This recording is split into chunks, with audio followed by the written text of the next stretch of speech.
This is Jason J. Lewis, the voice of Superman on Justice League Action. This is Mark Wade, writer of Superman Birthright. And you're listening to the Krypton Report. And you're listening to Krypton Report. Up in the sky, look! It's a bird! It's a plane! It's the Krypton Report! The All Things Kryptonian podcast, including Superman and Supergirl. We discuss games, movies, cartoons, TV shows, and comics. Find us on Facebook, Instagram, YouTube, and Twitter. Welcome to the Krypton Report. It is I, Tyler, and with me, jeez, I'm already speaking in multiple personalities. I feel like it sometimes. I have with me back from the Phantom Zone. He escaped. He was locked in there, he took actually a vacation, but I got him back. Mr. James Cole, welcome, James. A vacation. I don't know if it counts as a vacation getting locked in there by your arch enemy. Just remember, when you come out and people ask you where you learn stuff, just say, Phantom Zone? Right. But we're here to discuss Supergirl Season 5 started, as well as some other things. But first, before we get into all that, if you have been listening and you know that we did a summer movie series where to celebrate not only the Joker movie coming out, but also the 80th anniversary of Batman, we went back and watched theatrical releases of Batman and Joker. Now, they're all up on our YouTube. They're fun, they're raw, we have some special guests. Part of them, they're great commentary tracks and discussions.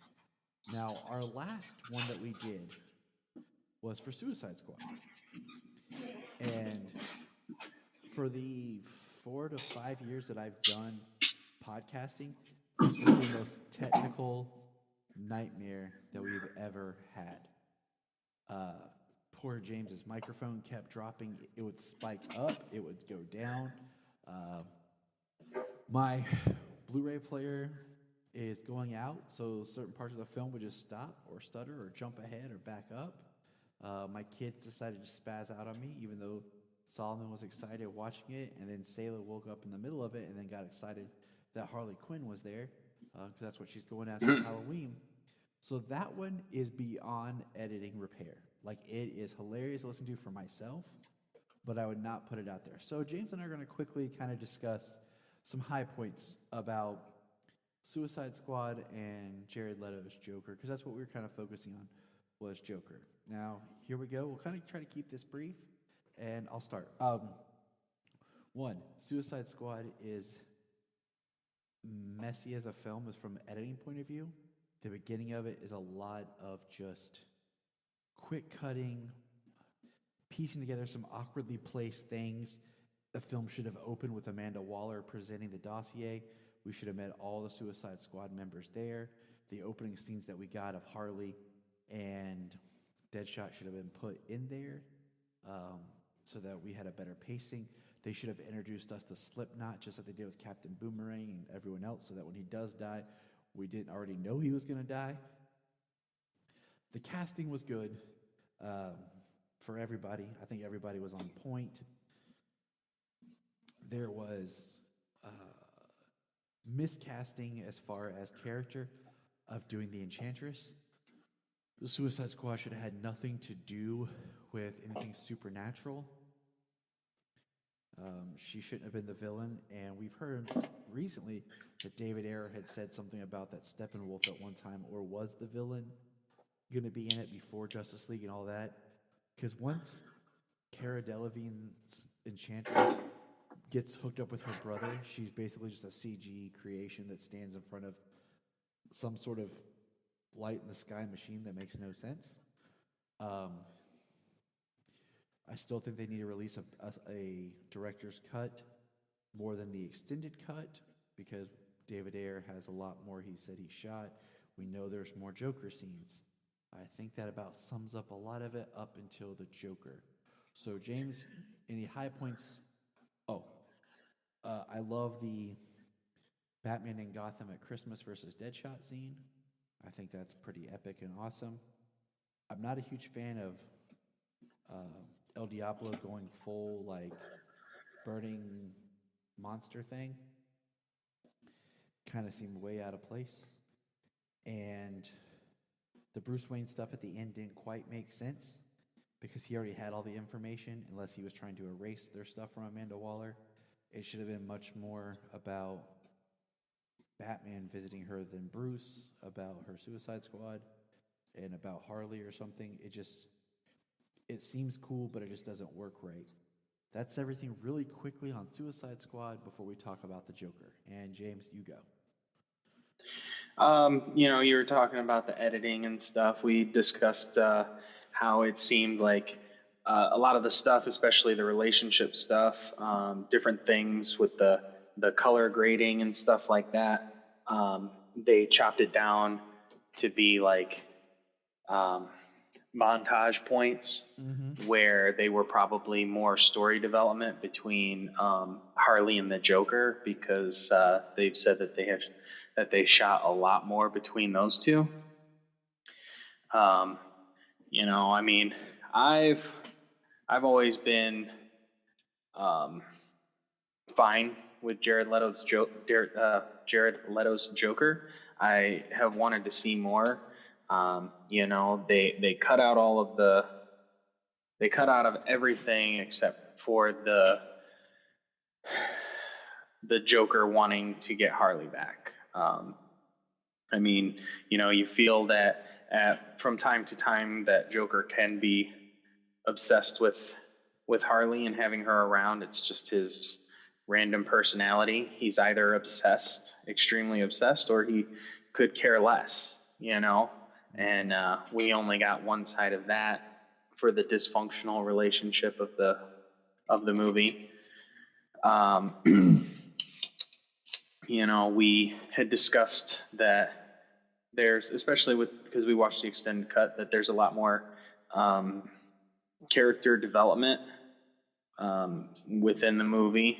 That it's more of a with Harley, some stuff with Deadshot. Each character was used for what they were there for. They just telegraphed Slipknot not being there because there was no marketing for him. There was no introduction for him. I mean, nobody was surprised when that happened, and they should have given him an introduction, and so that way maybe people didn't know that he was just fodder. Exactly. But wanted to see more with the Joker. His look, I mean, you can pick things out. I think it was okay. I like the bleached skin look. I love the bleached skin look. I love his hair.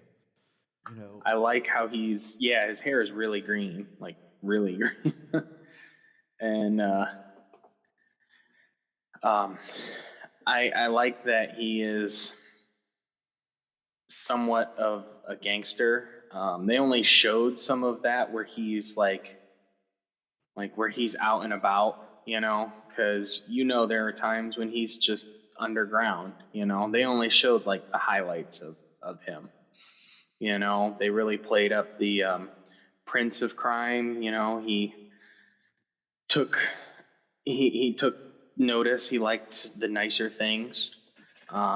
Just an interpretation of the Joker. We didn't see enough of him, and everybody hates on him. So, and that is my biggest criticism about his Joker is, one, he should have been in the movie more, or two, less. He should have only been in the film in flashbacks, and then at the end shows up in real time, or he should have been the main antagonist of the film. The biggest issue I have is, if you think about it, you have this character has different versions that's been existing for almost 80 years. And you just had a great Oscar-worthy performance from him. On The Last Joker, you have to interpret the character and do something different. And I'm not saying they did something wrong, but I think there were some misfires to that. And part of it was the fact that we never got to really know this character. He was just there as a plot device. They made him a little bit more animalistic with some of his actions.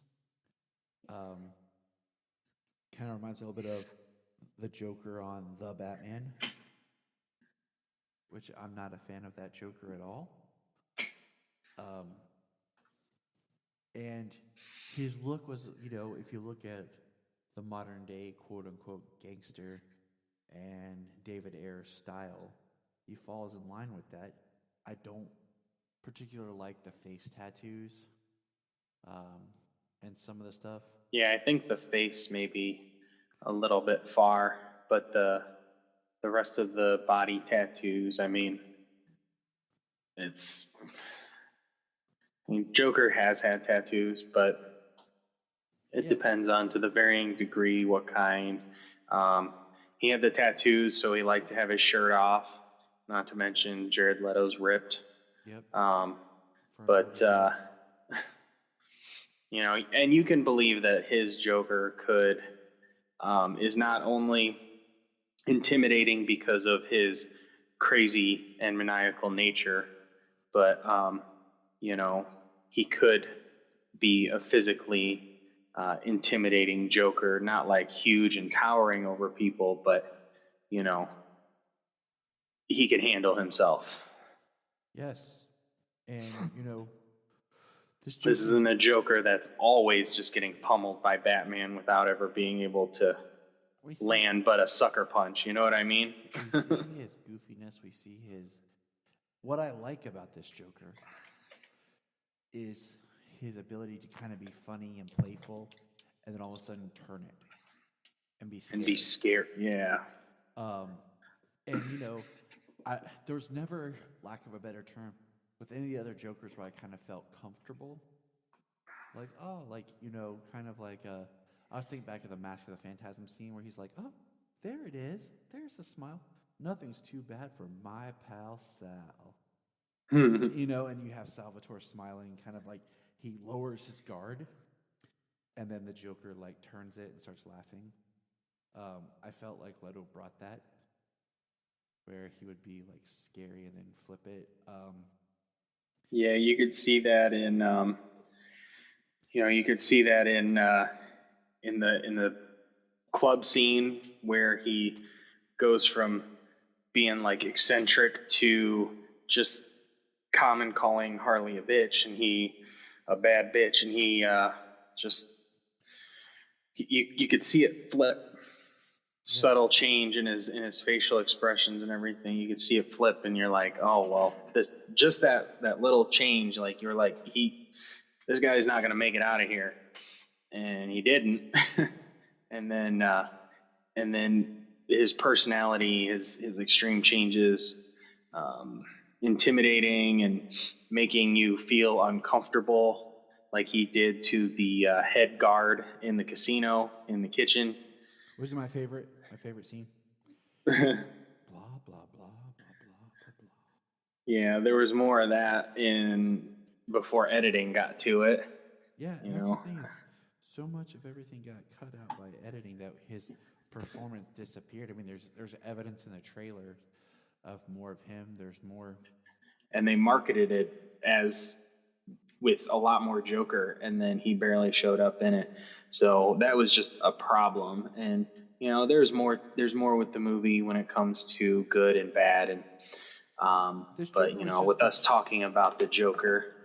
Yeah, this Joker just had a chance to do something different because it was our first time paired with a Harley Quinn.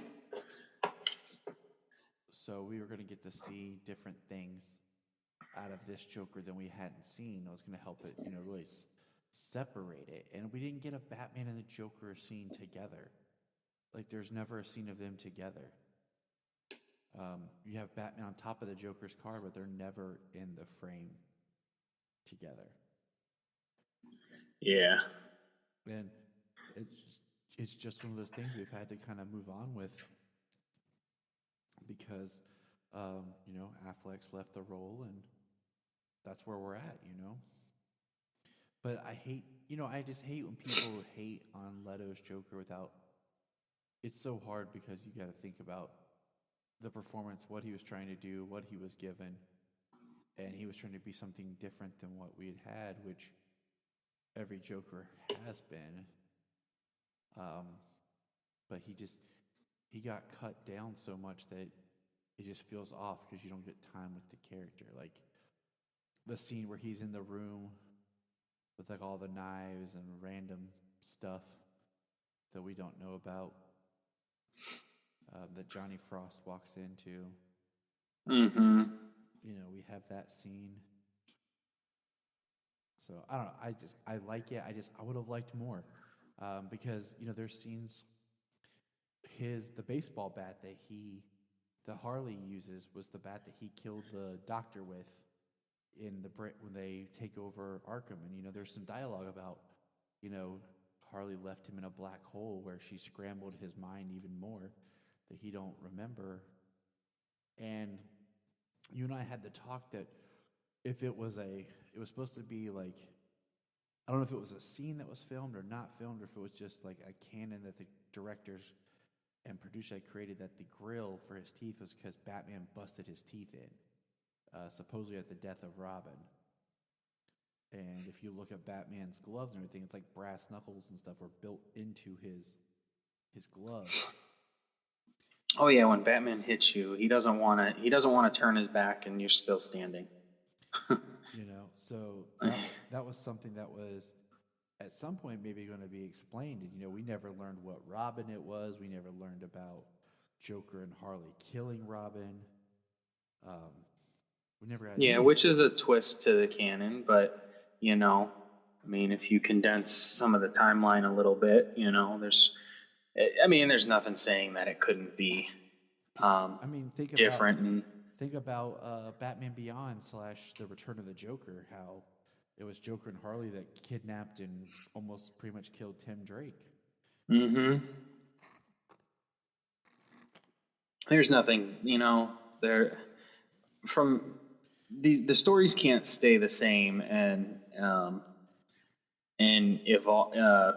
continue on without evolving a little bit. You know, the original will always be the standard from what the story is, but you know, making changes to the canon like that is not, I mean, it's not blasphemous. It's not going to ruin your childhood. You know, it's going to be somebody's first time, and then they're going to get to go back and see where that came from. I mean, the story's got to breathe, but that's exactly. I mean, that pretty much sums up, I think, the Joker discussion of Leto. I think he did a good job. He just got shortchanged in a lot of ways, and it's always going to be one of those, unless we get something else from him or we get more of the expanded Suicide Squad, which, with the way that the Suicide Squad is shaping up to be, where it is one of those, I mean, they say it's a sequel reboot, but the nature of the Suicide Squad is kind of rebooted everything because you have different people in the Suicide Squad. Yeah, each mission is specifically chosen. The people on the mission are specifically chosen for what's needed. So anybody in the system is available to be recruited to the Suicide Squad. So in custody. We might see maybe an expanded cut again or something with David Ayer's Suicide Squad when the Suicide Squad comes out, just to try to help, you know, sell more copies. If, you know, people get pumped for that film and they're like, oh, you want to see the new one? You got to watch the old one. But hey, did you see there's a new disc out for it? People are like, what? And there you go. Right. So, yeah, it's you know, the Suicide Squad, for the most part, it's good, you know, it's entertaining. We enjoy it. It made tons of money at the box office. You know, it's getting a pseudo sequel, soft reboot kind of thing, but you know, like you said, that's just kind of the nature of it. Jared Leto's Joker, we've seen photos of Harley kind of being like kicked out of the house kind of a thing, a fight between her and what's clearly a Leto Joker. They don't let you see his face or anything like that. And we had discussed about the way that they can shoot movies, and what they need to do is they shoot a scene with a stand-in, and then when the person becomes available, they bring them in and they shoot their close-ups and things like that. So to say that, because we had seen stuff about Jared Leto had cut his hair not too long ago to match the Joker. So not to say that he didn't have a time frame ready to come in and shoot his stuff. I mean, maybe we'll get a Jared Leto Joker during the breakup, but I mean, it's possible, but we'll see. We'll see what happens. Yes. Be nice to see actually some of that dysfunctionality between them when it comes to this movie, if they show that. I mean, they're already, with the first trailer, they're already discussing the breakup. So I don't suspect that that's going to happen all off screen. I mean, even if they shot it with a body double and it's kind of a montage setup for the breakup, I mean, just because they don't have Leto to be in on all of it, who knows? They could do it a number of different ways. But, his version of the Joker is continuing on in this, whether it's a body double, unfortunately, like Superman and Shazam, or if they got him back and worked the magic of editing. But let's zip over. Good editing, I hope. So let's zip over now and discuss Supergirl. If you're an Amazon shopper, just remember you can go to southgatemediagroup.com. There's a portal, log into Amazon, and you'll shop into your account just regular, but it also helps keep Southgate running. Lena enters a virtual simulation where she fights against Kara after knowing her secret, being Supergirl, from her brother Lex before she apparently killed him. Andrea Rojas acquires Catco, replacing James as editor-in-chief. Alex convinces Kara to tell Lena she is Supergirl at an evening party hosted by Lena, which she does, but is attacked by a Phantom Zone prisoner known as Midnight, whom was locked up by John of Mars for leading a White Martian attack years prior its destruction. Kara uses her new suit created by Brainy to stop a black hole caused by Midnight, who is eventually sent back to the Phantom Zone using a Phantom Zone projector. Kara reconciles with Lena before Lena enters the simulation. It is revealed that Midnight was actually... So Supergirl kicked off its 5th season. Can you believe we're in year 5? Year 5, episode 1. I mean, dang. Like, I remember just the other day when the pilot leaked. And I was watching that thing. It just doesn't seem like it's been that long. But here we are, season 5 of Supergirl. Event Horizon. We got a lot of notes. Yeah. So let's jump in. The episode starts awkwardly. Like, did you not think that it started weird? Whereas, like, Lena, we see Supergirl stop a bus, and Lena already calls her out as Kara, and then we find out it's a virtual reality simulation. Yeah, I mean, as soon as we saw it, like, she calls her out on Supergirl. She calls her out on being Supergirl right away, and you're like, whoa, like, that escalated quickly.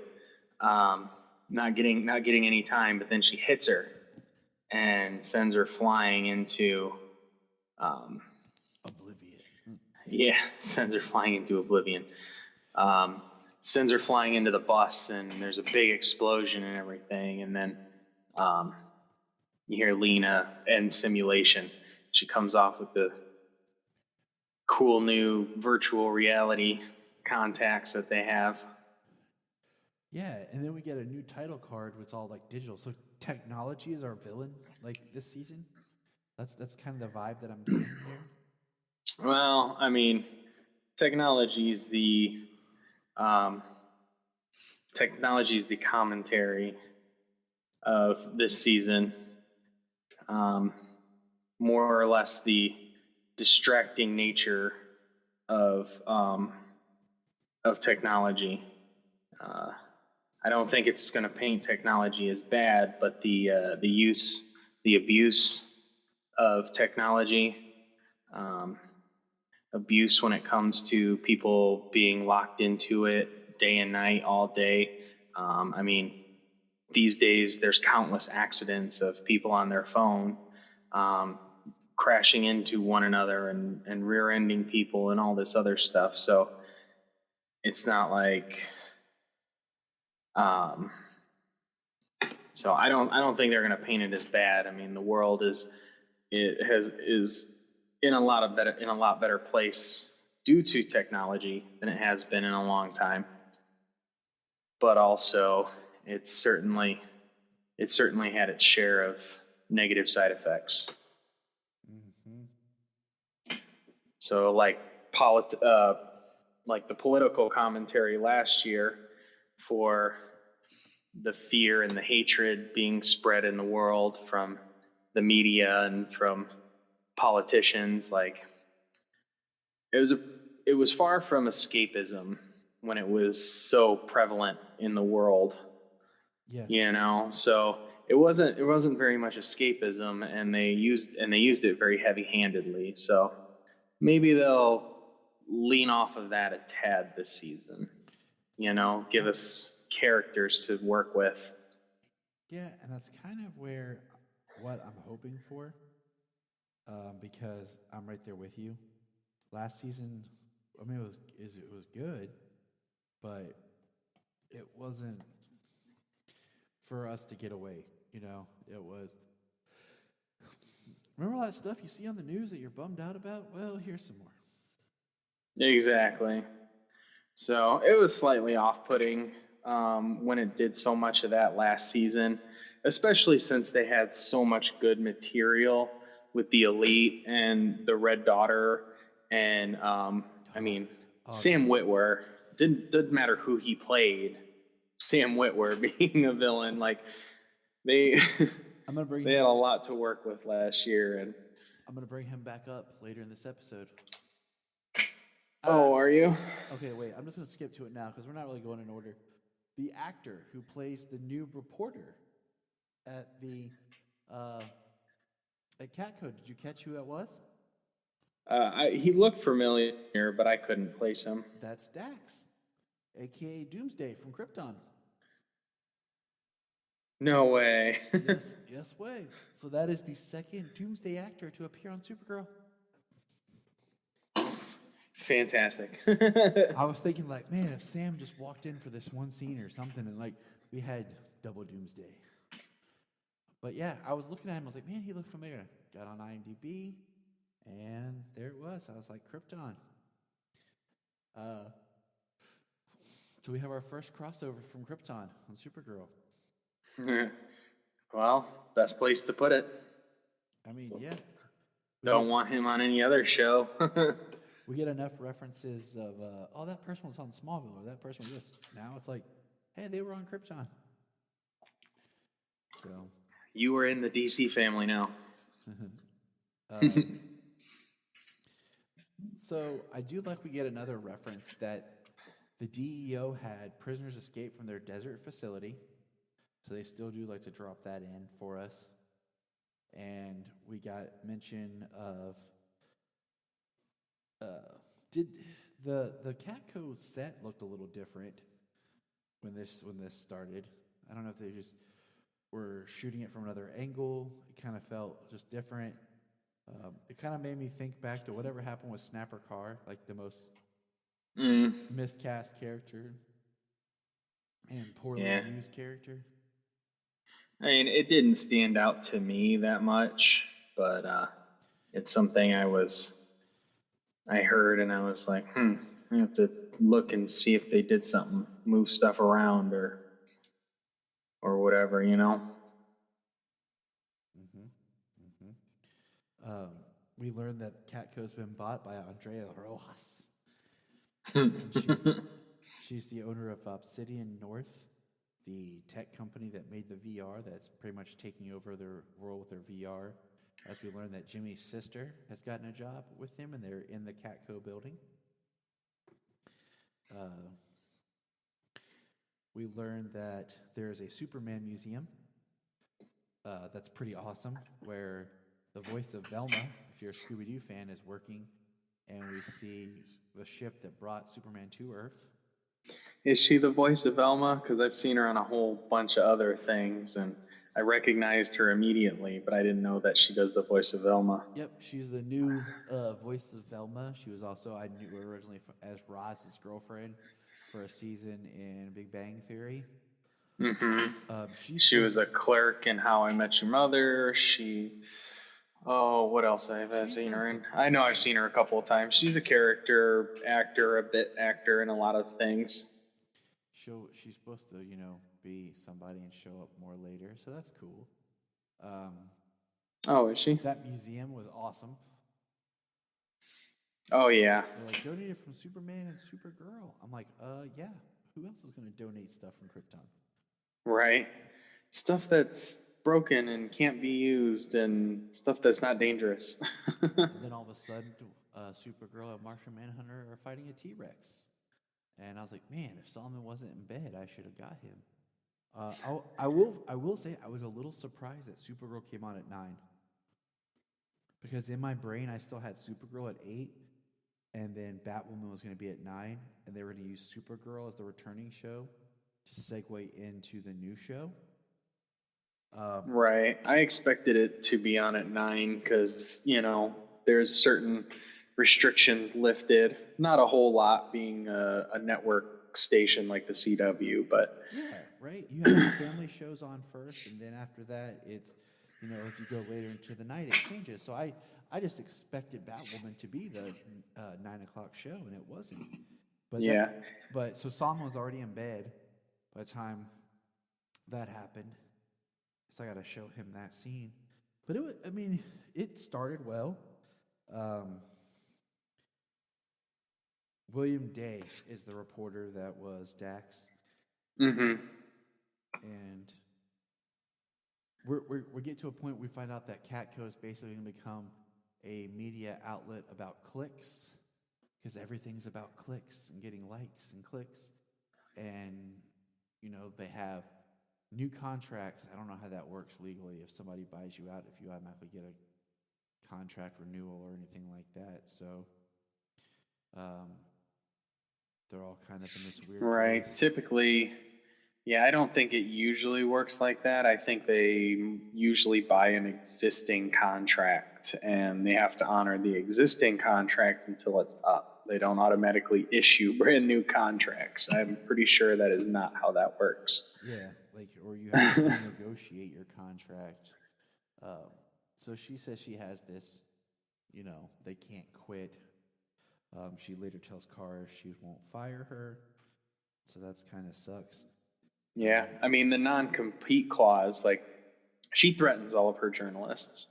You're going to do it my way, and you can do it my way or you can leave, but if you choose to leave, there's a no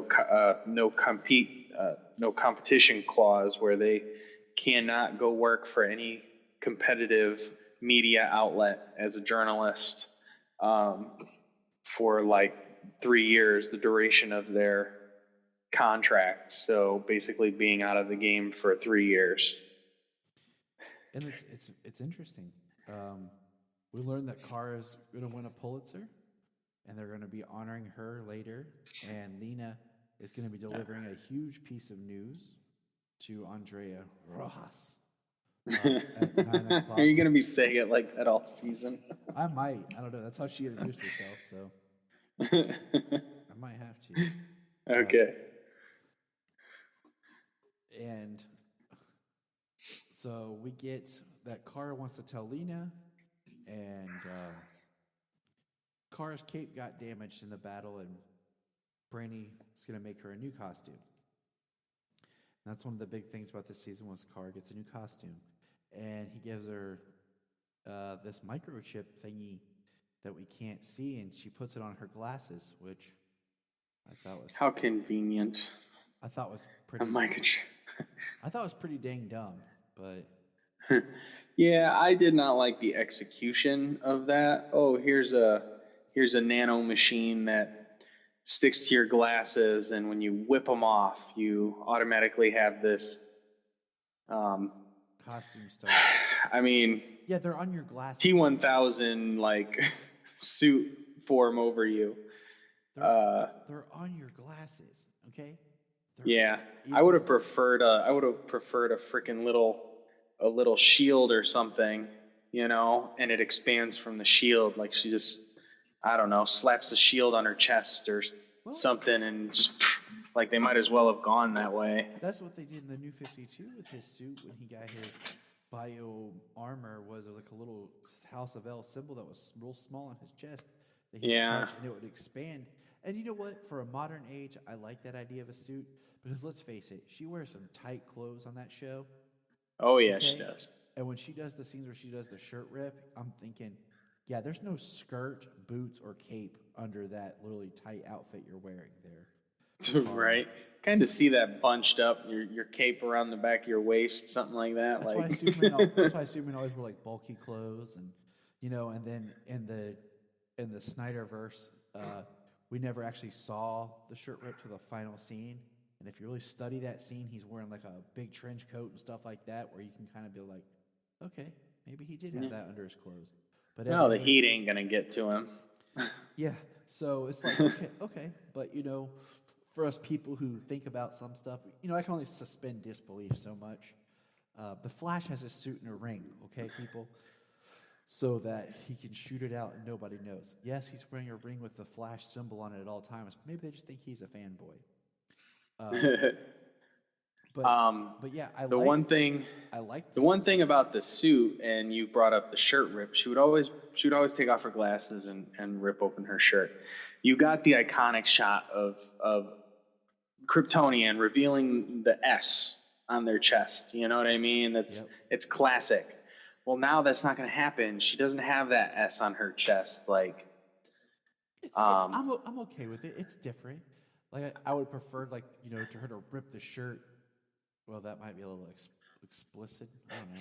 Well, I would think like if they did like rip the shirt, like the shirt would open up, and the suit is already forming over her. You wouldn't see anything. Yeah.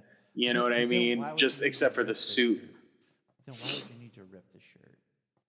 Well, you still need to take it off. You know what I'm saying? That suit just kind of like formed over her clothes. So now she had a skirt on. She had a tight mini skirt on for the party, for her Pulitzer party. And then all of a sudden she's wearing pants. So no, I don't mind. I don't mind the pants. I think it looks good on screen. I don't mind the pants. I'm just saying, like she had a mini skirt, down to almost her knees, and then she's got pants, like so like it like changed her entire. So it burned off. It's the opposite of you don't have a skirt and cape under those tight clothes. Now you have this tight dress and tight skirt underneath your pants, but they're not. But they're like. They're nowhere to be found. I'm just gonna. It's just the reverse problem. They just destroyed her suit. Right, like all her clothes get incinerated by the nano machines. Exactly. That's my headcanon right now. It's gonna cost her a fortune in those designer clothes. Yes. Now we do prove that you have to whip the glasses off because Brady gives it to her. And then we have the really great scene of Kara telling Lena that she's Supergirl, and she just pulls them off. Literally right before Lena's about to send out the news to Andrea Rojas. See, isn't it fun to say? Yeah. Before she sends it off to her for the big news story, which she decides not to do, but still playing games with Kara. Like she seems to accept it in front of Kara, and then in the end she's like, it'll be easier if she trusts me. Yeah, and da da da da. Like full on evil Lena, man. Like she's going down. Like she's But we get to see her in her new costume. She loves it. She yells pants, and I'm cool. I'm cool with the new costume, changing up using the Kryptonian tech type thing. Yeah, the tech he develops. The suit looks good, you know. I like the pants. I like the boots that go up to her knees, past her knees. The belt looks good. You know, even her little collar looks good. I still don't like the cape clips, Right, but thank you. what are you gonna do? That's what I was gonna say. She has a more Superman inspired suit now with the cape clips and everything, which would be kind of cool to see her and Superman next to each other. I'm sure we will in Crisis. Hopefully before Crisis, just because it'd be kind of nice just to touch with them two before Yeah. he gets killed. But so Damn you, Tyler. No. This is the first Superman who has got the first John Kent Superboy. Don't kill Superman when he first has a baby. hey, like I've told you before, it's not so much about what I want; it's what I think they'll do. Yeah. I don't want Alex adopting baby John and Lois and Kara like being the super Kryptonian Remember the movie? parenting duo. Remember the movie 3 Men and a Little Baby? It's gonna be 3 ladies and a little baby. Right. Well, there's 4 unless Kelly disappears. Yeah, she knows she ain't gonna stay around. Something's gonna happen. 4 women and a Kryptonian baby. So, I forget, did you catch in the scene where Kara is fighting the T-Rex, there's a banner hanging up for rain in the museum? No, I did not see a banner for rain. It was nice. Obviously, I saw Lex because she went, Yeah. when she saw it. I did not see the banner for rain. It was nice. I had to point it out to Junia. It's a little nice to know that she somehow still exists. So the villain we haven't even talked about is making like black holes and calling herself Midnight. She is an alien without origin that John Jones had fought and put into the Phantom Zone. John Jones is having some memory problems because of an attack earlier. We basically learn that they stop her. They stop the villain. They stop Midnight. And Kara flies into the black hole. She mentions going solar flare. She doesn't. Lena doesn't reveal Kara's secret identity. There's a really cool dichotomy speech just thinking about the fact that Kara's job is to tell the truth. And it's the same thing with Superman. Clark and Superman both tell the truth and are honest about everything except about who they are. Yeah. You know, Clark... And you know, they do that. They've explained it. They do that because it protects the people they love. You know, if they didn't have people they love, they wouldn't need a secret identity. They would be who they are all the time, whether it's Superman or Clark with super abilities or Kara with super abilities. They just be them. You know, it's for protection. Now we get James Olsen comes in after speaking with his sister. She asks him, what does James Olsen want? He's, been helping people long before he got that camera in his face. And he quits his job at Catco. He quits. So that's probably because he's leaving the show to go off and be Jax and fight in Mortal Kombat. So that's cool. Also, there was a great line delivered by Alex when Kara changes, and all of a sudden you have Dreamer, John Jones, Kara, Guardian, and Brainy all in their suits, and Alex like, how do you guys change so fast? I thought that was pretty cool. So, but the episode ends. Kara gives Lena a signal watch, and yeah. I messaged you when that happened. I said, "Oh, Supergirl's pal, Lena Luthor." And then she turns around like, "It'll be easier if she trusts me. I'm gonna, destroy her, hurt her, tear her down." Like, oh, maybe not. And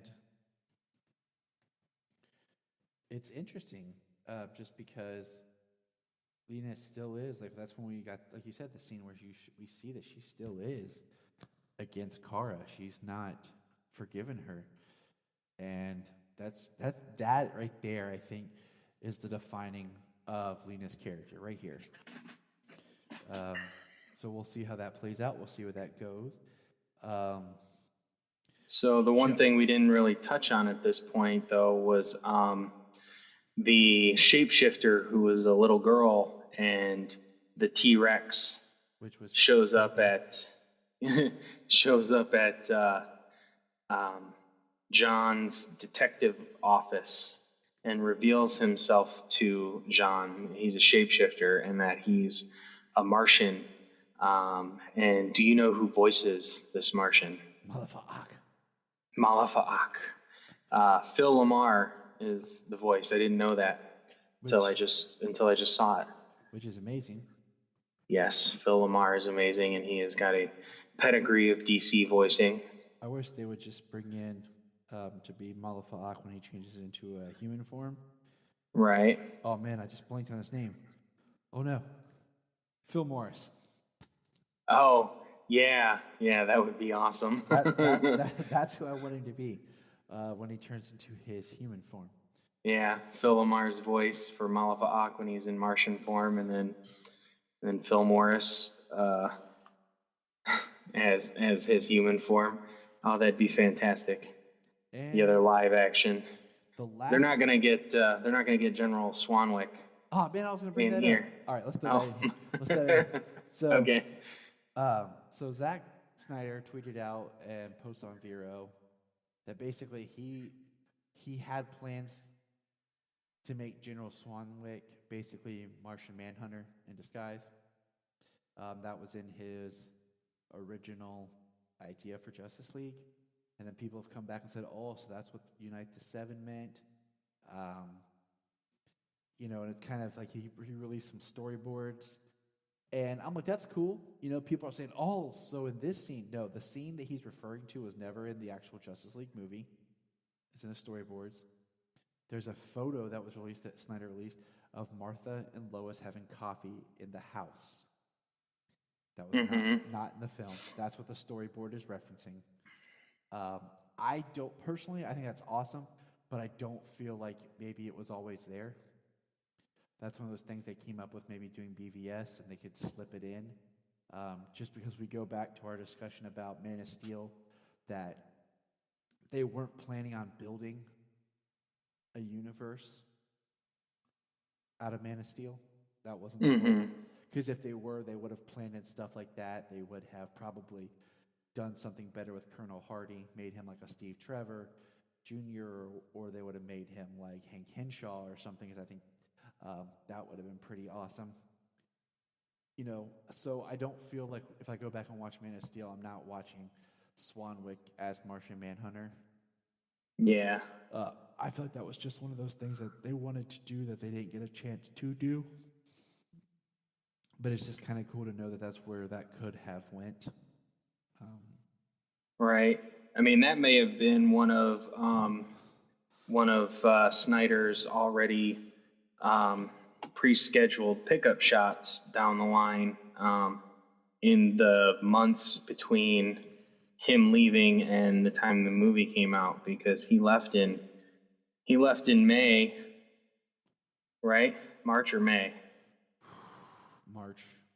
I would say it was one of those two. It was one of the two M's. I'm positive about that. I'm pretty sure it was March.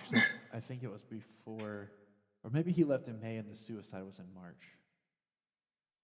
That might have been it. Because I want to feel like it was shortly before the trailer. I don't remember. It was one of those two he left. I'm sure of that, that much.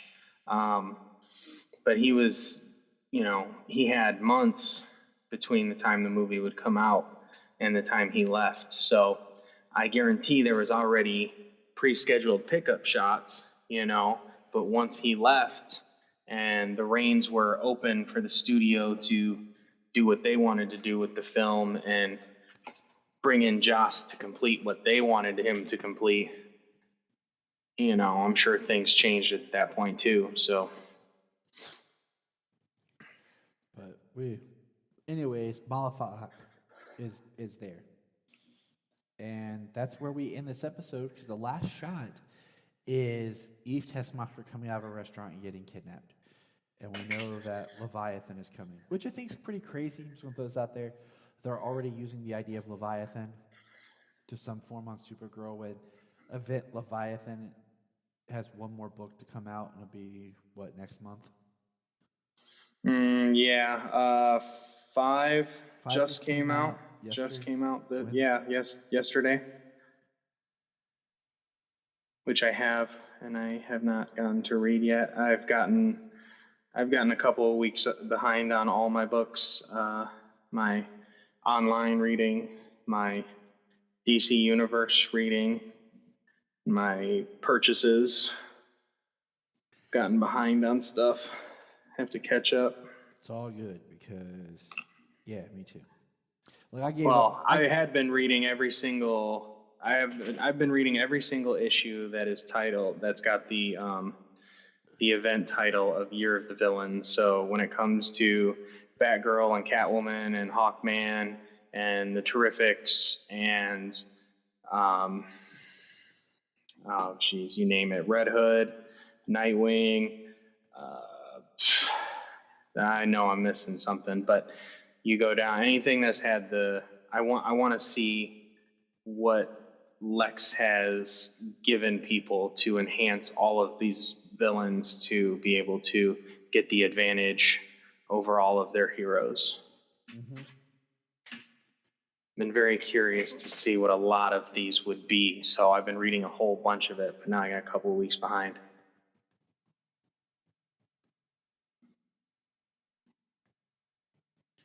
I am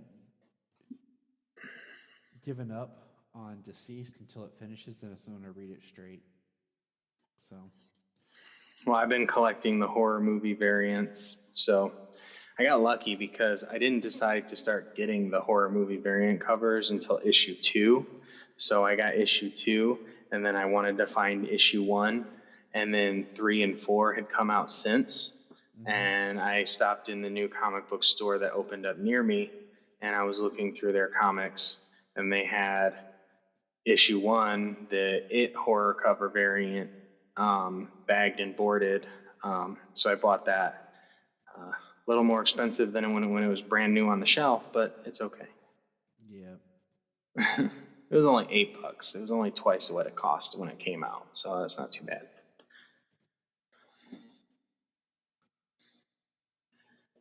But I have all the horror movie covers, so.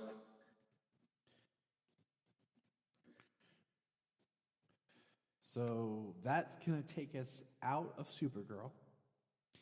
And real quickly, we're going to touch on, we had the premiere of Batwoman and The Flash premiered. And did you get a chance to watch Black Lightning?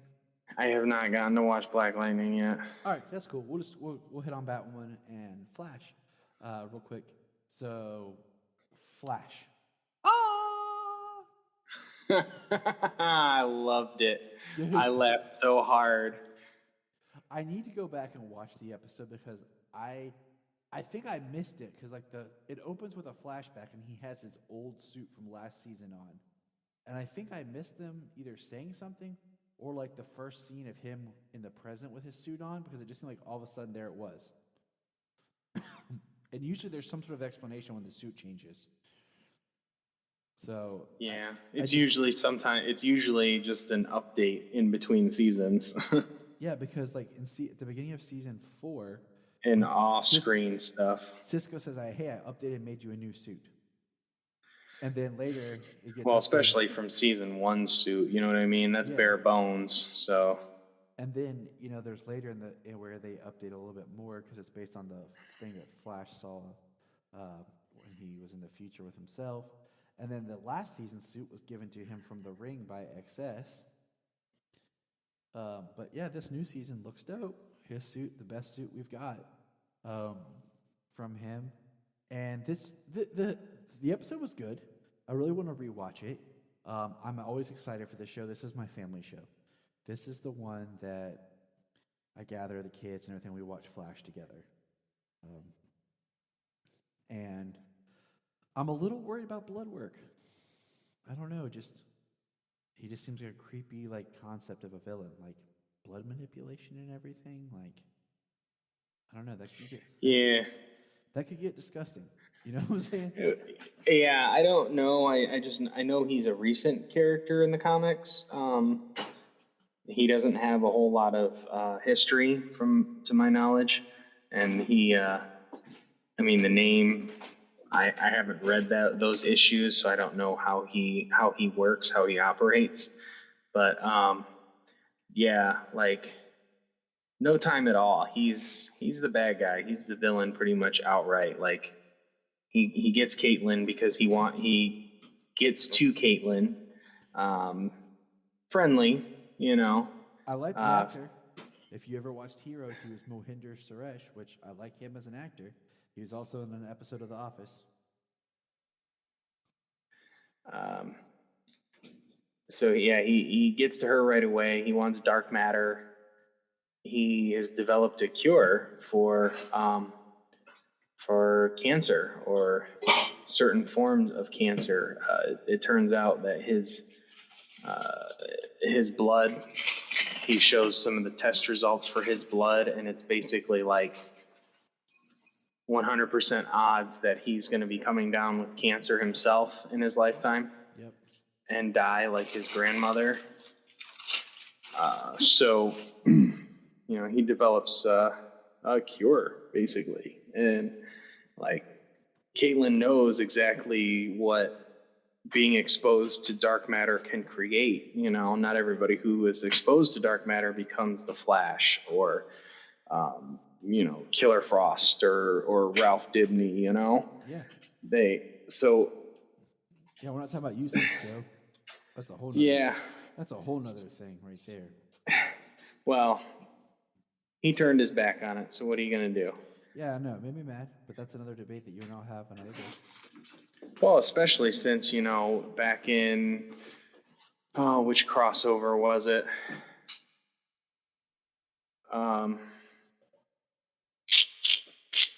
Or was it just from it was when he went to Earth 2, right? Earth 2 Cisco or was it Earth 3? It was with Hunter, I believe. Hunter Zolomon with Zoom. Went to another Earth, and his doppelganger over there had foreshadowed, like, you're more powerful than you realize, this and that. Like, kind of gave this prophecy of how powerful his abilities can be. And then they do very little with him, and then they cure him, raid his powers away. Yeah, and I mean, I don't know. Like if I knew what my friends were going through, and I had these powers, I'm sorry, I'm not giving them up. With great power comes great responsibility there, Cisco.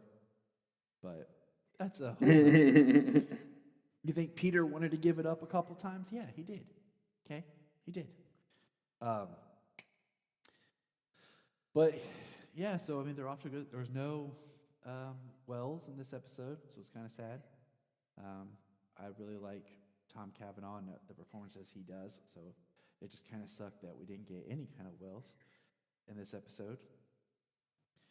I'm looking forward to seeing what he brings this season. It was quick. I mean, it was a fun, quick episode. They're dealing with the loss of excess.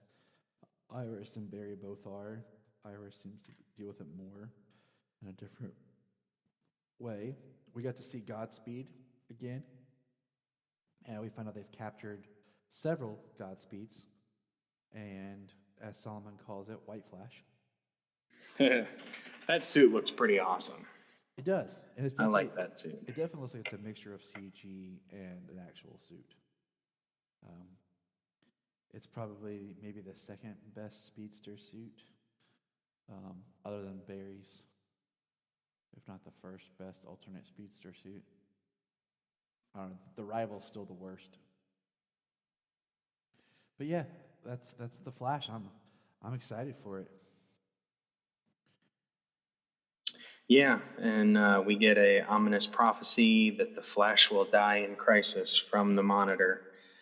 Shows up in the time vault, unfortunately destroying Nora's message to her parents, which they are upset about, very much understandably so.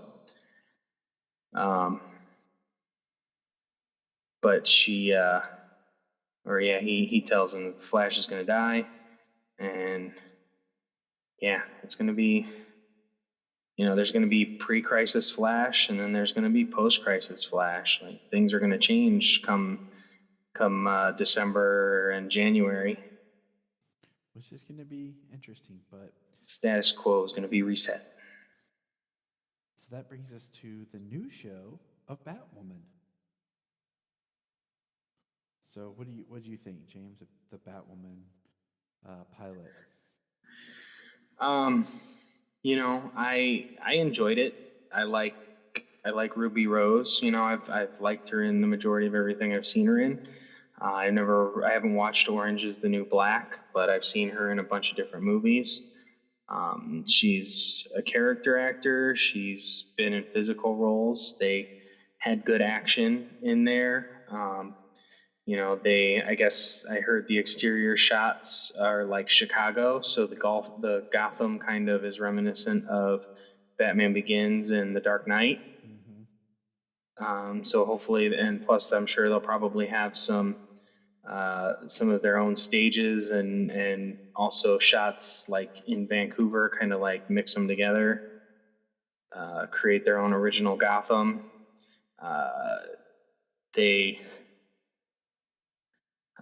We got Luke Fox, who security and tech, I guess, at Wayne Enterprises. He's kind of going to be her. He's going to be her tech guy as the show moves forward. Yeah, I mean, all these superheroes, and for the show, you need an ensemble cast. All superheroes, they have a support system. Even if it's very minor. I mean, like Batman's Alfred, Gordon, who doesn't know who he is, but I mean, they gotta develop the support system for the character. They gotta develop the cast. We get our first look at Alice, the villain, for the season, for at least part of the season or something, who they reveal right away at the end of this episode that it is her twin sister Beth, who was supposed to be dead. We get some interesting commentary on Batman, that he had hooked up two cables where the weight load should have easily supported the car that her mother and twin sister died in when it fell off of a bridge, and that ate at Batman. Like, he spent a long time researching what could have happened, because he felt he had secured the vehicle and probably continued on with his chase, because I'm sure he was probably in the middle of a chase or something. So, there's still a little bit of Batman in the show. That the Batman has had unsolved cases, cold cases, things like that, in so many years. So I found the show good. I also found it quick, and they were trying to put a lot into it that I almost as if there was more to the story than they had edited it down. Yeah, I mean, I feel there was just enough. I feel if they would have done any more, it would have certainly been convoluted. But yeah, I think it got all the characters across, most of the motivations, and kind of got her into her role right away. Got her into her role as Batwoman right away. She starts off wanting to work with her dad, finds a different and a better calling, and they get her into the role right away. And it's going to be cool to see it expand, because soon she's going to get her own costume, because as we've seen in the early trailers, like, it's confused that she's Batman, but she doesn't want to be confused as Batman. She wants to be her own person. Yep. Batwoman. She wants people to know it's a woman. So, I mean, my thing is just, it's supposed to be the first 8 episodes of Batwoman or before Crisis, so it's before the crossover from last year. So I can understand why they got into it quickly, and I mean, it is quick. with it's just quick with the reveal about her sister. You know, I mean, it's all right there fast. But and then of course the actress who plays her sister was the original Dinah Lance on Birds of Prey. Yes, she was. But, So another legacy casting. So, but yeah, I'm interested in the show. I think sometimes pilots can be rough. They can be really great, or they can be just kind of rough, like you're getting started and you just wasn't the best jumping point. But Yeah, I mean, they did a good job of getting it going on their feet. You know, you got to give a brand new show, you know, the first 3 to 5 episodes to find everything that works for the people involved. Because you know the pilot is all done and pretty much like executed to like the writers and the directors, and you know the actors have some input, but it's until the actors start becoming the characters and you know they start like making the changes for what their character might do, that kind of thing, where the show starts to get its footing. anything else you want to say? We wrap this up. No, I'm going to be watching it on Sunday. Be watching Batwoman, be watching Supergirl. Like I told you the other day, I kind of wish that like Batwoman and Arrow were spread out, so like I could finally get a week of DC. Sunday, Supergirl. Monday, Batwoman. Tuesday, The Flash. Wednesday, Arrow. Thursday, Black Lightning. Friday, Titans. Bam! Then I breathe on Saturday. You know, I kind of just wish like we could finally get that like week. Stuff like DC TV would be pretty hard pressed to make their podcast episodes if they had every single day with a show. Like they don't even have a couple of breather days to record, to edit and post. Like that'd be hell for them. But all right, so let's wrap it up here. We enjoyed this week. We got a lot of cool stuff to talk about. Next week's episode, we'll actually be throwing in another show for discussion. So get ready for that. We'll have all that. We might stop back in with the Bat or the Flash, kind of see, maybe hit some high points. But next week, we're going to be talking about another DC show and specific episode. But until another then, Kryptonian. Ooh. Who could it be? So until then, I am Tyler, the Superman. And I'm Gene. And this is James. Superman Red. Look up in the sky.